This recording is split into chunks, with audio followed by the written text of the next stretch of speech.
Samsung fold 6 है, इसका front glass damage है, अंदर का जो डिस्प्ले है वो ओके है, ठीक है, आप देख सकते हो ऊपर का ग्लास टूटा है, डिस्प्ले पूरा वर्किंग कर रहा है। तो ऐसे केस में आपको पूरा डिस्प्ले चेंज करने की जरूरत नहीं है, हम आपके सामने आपका ग्लास जो चेंज करके देंगे, बहुत ही रिजनेबल प्राइस में आपको आपका काम करके मिलेगा, पूरा डिस्प्ले चेंज करने की जरूरत नहीं है। इसके अलावा फोल्ड और फ्लिप में फ्लैश का भी प्रॉब्लम आता है, वो भी हमारे पास आपको विथ रिस्क काम करके मिलेगा। ये केस में डिस्प्ले का रिस्क हमारा होगा, इनकेस अगर डिस्प्ले डैमेज होगा तो हम आपको ओरिजिनल डिस्प्ले डाल के देंगे, ठीक है। सैमसंग फोल्ड 6 है, इसका ग्लास ब्रोकन है, बाकी डिस्प्ले ओके है। ये केस में हम आपको आपके सामने सामने ग्लास रिप्लेसमेंट करके देंगे, ठीक है।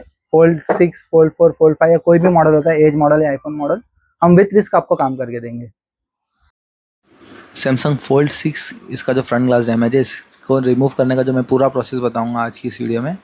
बट हम स्टार्टिंग में बात करेंगे कि ये एलसीडी जो है वो पेपर एलसीडी है। पेपर एलसीडी का जो मेथड होता है वो न्यू यूज़र या कोई न्यू स्टूडेंट होगा उसके लिए जो सेफ़ मेथड है वो ये है कि पहले वो ग्लास को कटिंग करे, उसके बाद उस ग्लू को क्लीन करके डिस्प्ले को फ्रेम से तब उसके बाद में निकाले, ठीक है। बट सैमसंग फोल्ड सीरीज़ ऐसी सीरीज़ है जिसमें आपको डिस्प्ले को पहले फ्रेम से रिमूव करना होता है, उसके बाद इसका ग्लास सेपरेट करना है।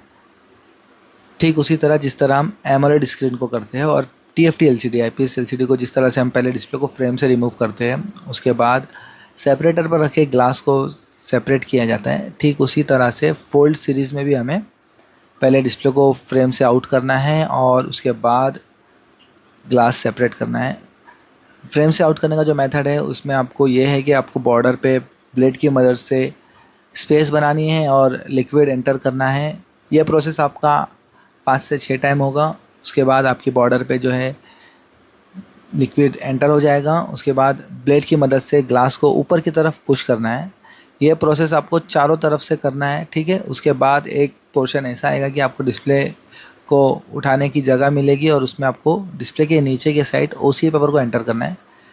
याद रखिए ओसीए पेपर आपको फ्लेक्स से थोड़ा गैप तक रखना है, ठीक है। और नीचे के साइड से आपको बहुत ही एहतियात से काम करना होगा क्योंकि इसमें ग्लास नीचे की साइड टूटा है, प्लस नीचे की साइड अगर आपकी एलसीडी पे प्रेशर पड़ेगा तो एलसीडी पे लाइन आने के चांसेस हो गए, ठीक है। तो आपको बहुत ही आराम से इस प्रोसेस को करना है, कंटिन्यू करना है।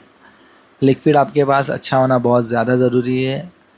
जो हीटर का टेम्परेचर होता है वो आप अप्रॉक्स 90 रख सकते हो फ्रेम से डिस्प्ले को रिमूव करने के लिए।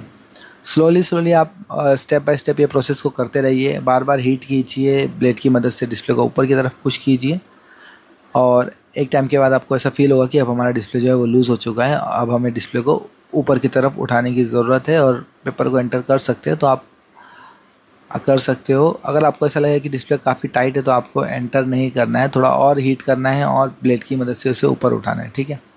जब डिस्प्ले फ्रेम से रिमूव हो जाएगा उसके बाद आपको ग्लास पे सेलो टेप लगाना है और तार एंटर करना है। तार जो है 0.028 mm की मैं यूज़ करता हूँ, ये काफ़ी सेफ वायर होती है। और भी मार्केट में तार अवेलेबल है, 0.02 की भी तार अवेलेबल है, 0.3 की भी यूज़ करते हैं लोग। आप देख सकते हो ग्लास हमारा सेफली रिमूव हो चुका है। क्योंकि ये फ्लैट मॉडल है तो इसमें ज़्यादा पोलराइज़र कट होने का और एलसीडी डैमेज होने का चांस नहीं होता। बट ये एलसीडी पेपर एलसीडी है इसलिए फ्रेम से निकालने में थोड़ी टफ पड़ती है। एक बार अगर आपकी एलसीडी फ्रेम से रिमूव हो जाएगी तो बाकी का काम आपके लिए काफ़ी इजी हो जाएगा। बट आपको हर स्टेप पता होना चाहिए। पंचिंग के टाइम पे आपको इस चीज़ का खास ध्यान रखना है कि आपका अलाइनमेंट जो है वो प्रॉपर हो।